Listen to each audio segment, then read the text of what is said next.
Today, I want to share a powerful story with you. It's a story about courage, struggle, and unexpected kindness. As you listen, focus on the feelings, the small details, and the language. Stories like this help you learn English naturally. Stay with me until the end.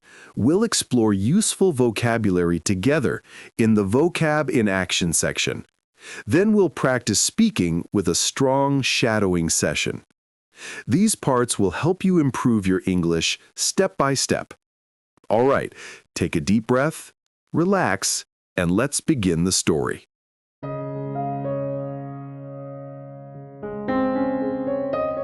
My name is Clara Jensen, and I'm 36 years old. Life has not been gentle with me. I have 2 children, Noah, who is 12, and Grace, who is 8. They are my whole universe. Everything I do begins and ends with them. I lost my mother when I was still a child. A few years later, my father passed away too. I thought those were the hardest days of my life. But life had more challenges waiting for me. I got married young, believing it would last forever. After 11 years, my husband told me he no longer loved me, and he walked away. Grace was only 3 years old. There were no calls, no money, no help, nothing. From that moment, it was just me and my children. We live in a small apartment in a place called Harbor Ridge. It's not fancy, but it's where we sleep, laugh, and try to survive. Some months, paying rent feels impossible. I don't have a college degree, so I take whatever work I can find. I work as an in-home caregiver, helping elderly and sick patients. I prepare meals, give medicine, and assist however they need. But that job alone isn't enough, so I also clean houses and small offices. No company, no agency, just me. I work long hours, sometimes late at night. I scrub floors, take out trash, clean bathrooms, and carry heavy bags. Some people treat me kindly. Some don't. Some pay late. Some don't pay at all. Still, I keep going. My children depend on me for food, clothes, safety. Even when I'm exhausted, sick, or heartbroken, I keep moving. At night, when they're finally asleep, I sit beside them. I hold their hands, kiss their foreheads, and whisper, "One day, we'll have a better life." That promise is the only thing that keeps me strong. Then, one night, everything changed. It was raining heavily. I had finished work and was walking home with Noah and Grace. The streets were empty, and the cold wind cut right through our clothes. Noah held my left hand. Grace held the other. "Mom, I'm freezing," Grace whispered. I pulled her close and wrapped my scarf around her small shoulders. "We're almost home, sweetheart. Almost home." Suddenly, a bright light flashed. A loud crash echoed through the street. Everything went black. When I opened my eyes, I saw a white ceiling. Machines were beeping softly. The smell of antiseptic filled the room. I was in the hospital. Instantly, panic hit me. My children. Where were they? A nurse hurried in. "They're safe," she said gently. "They're shaken, but they're safe." I couldn't stop crying. Moments later, 2 small figures ran into the room. "Mom!" they cried, hugging me with all their strength. Holding them, I felt relief and fear at the same time. Then the doctor walked in, his face serious. "Clara, your leg is broken," he said. "You'll need surgery and weeks of rest." "Rest?" I whispered. "I can't rest. I have work, rent, bills, my kids." He shook his head softly. "Right now, healing is your priority." Then came the next blow. The cleaning equipment I had borrowed was ruined in the accident, and part of a luxury store's front was damaged. They said I owed $15,000. I could barely breathe. That night, after my children fell asleep beside me, I cried quietly into my pillow. I had no idea how we would survive. In the next morning, a nurse told me, "Your story was shared online. People are talking about it." I didn't understand what that meant. But later that day, my phone rang. A deep voice said, "I heard what happened to you. I want to help." Fear and hope fought inside my chest. Who are you?" I asked. "You'll find out soon," he said calmly. 2 days later, a group of people walked into my hospital room. They brought flowers, warm clothes for Noah and Grace, and bags of food. Then, a young man stepped forward. "My name is Evan Carter," he said softly. "You don't know me, but your story touched me. I want to help." "Why?" I whispered through tears. He smiled gently. "Because I can." Evan and his team paid all the hospital bills. Every last one. Weeks later, he returned and said, "Clara, come with us." They drove us to a house, not a small one, a large, beautiful, warm home in a quiet neighborhood. "This is for you," Evan said. My knees weakened.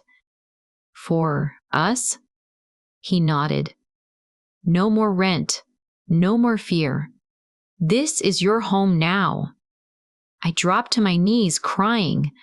Noah and Grace wrapped their arms around me tightly. For the first time in years, we felt safe, truly safe. A few months later, Evan asked me, "What's your biggest dream?" I took a long breath. "I've always wanted to open a small beauty salon," I said. With his guidance, encouragement, and financial support, I opened my own business. Now, I'm not just surviving. I'm living. I'm providing. I'm proud. And my children are happy. Evan didn't just help us survive. He reminded me that good people still exist, and that hope is never truly gone. I started with nothing. Now, we have a home, a business, and, most importantly, peace. Thank you, Clara, for sharing such a powerful and emotional story with us today. Listening to your journey reminds me how strong people can be, even when life feels impossible. And to everyone listening right now, maybe you've also had moments where you carried more than you thought you could. Clara's story shows us that even in our darkest chapters, kindness can still find us. So, whatever you're facing today, keep going. Keep hoping. Better days may already be on their way. Listening to Clara's journey, I realize there are many powerful expressions in her story. Some of them may be new to you, and understanding them will help you feel the story more deeply.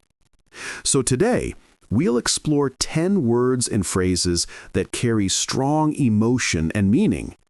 Gentle, universe, challenges, exhausted, antiseptic, relief, the next blow, ruined, damaged, could barely, and fought. Let's take them one by one in simple language. In the story, Clara says, "Life has not been gentle with me." Here, gentle means kind or soft. She means life has been difficult. Life has pushed her. Life has hurt her many times. She calls her children her universe. This does not mean space or planets. It means they are her everything, the center of her world. She also talks about her challenges. Challenges are the hard things you must face, things that make life heavy, things you cannot escape.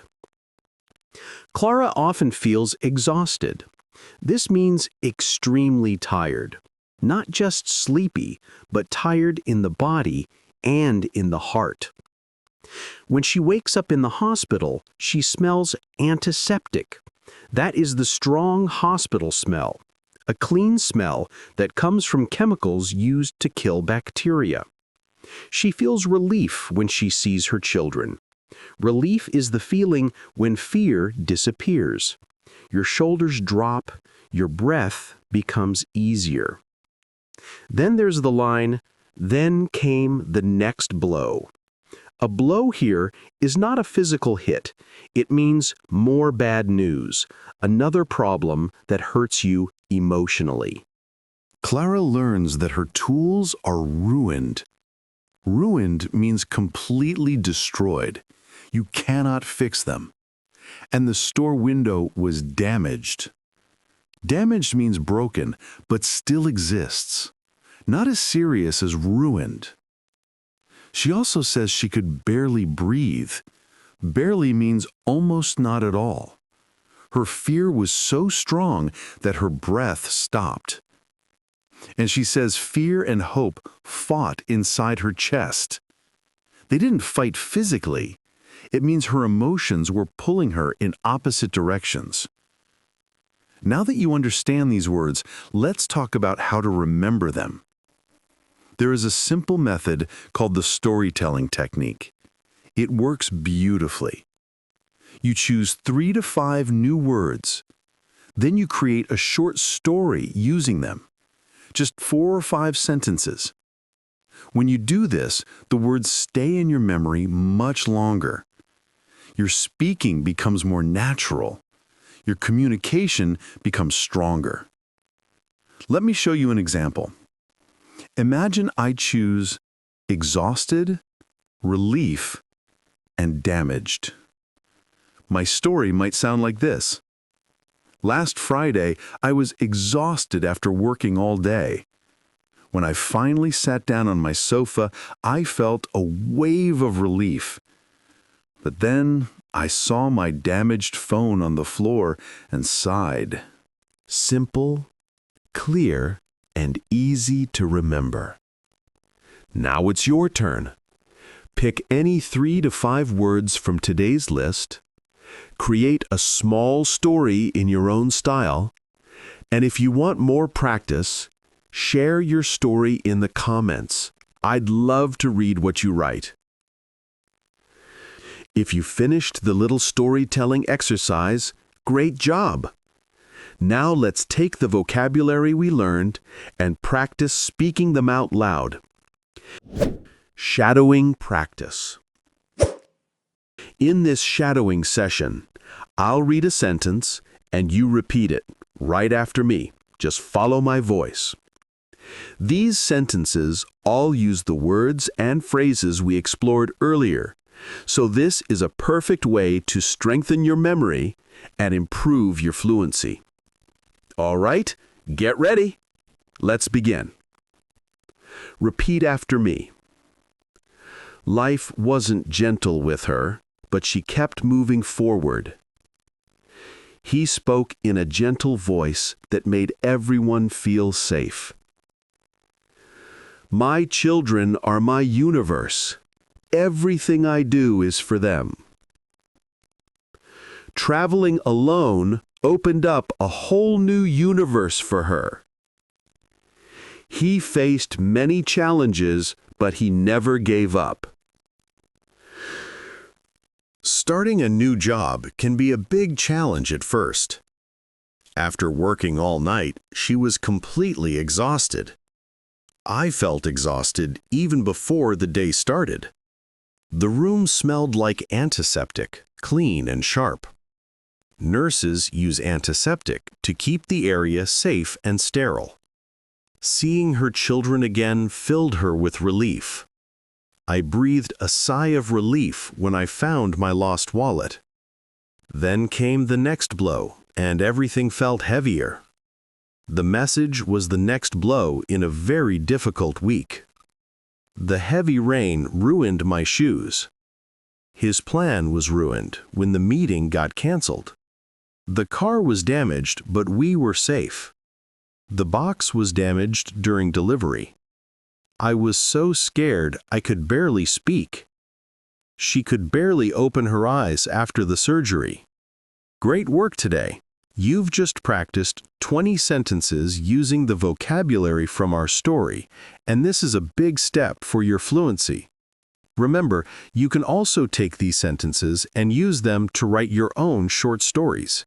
Even just 4 or 5 sentences can help you remember the words faster and make your English more natural. Keep experimenting. Keep creating. That's how you grow.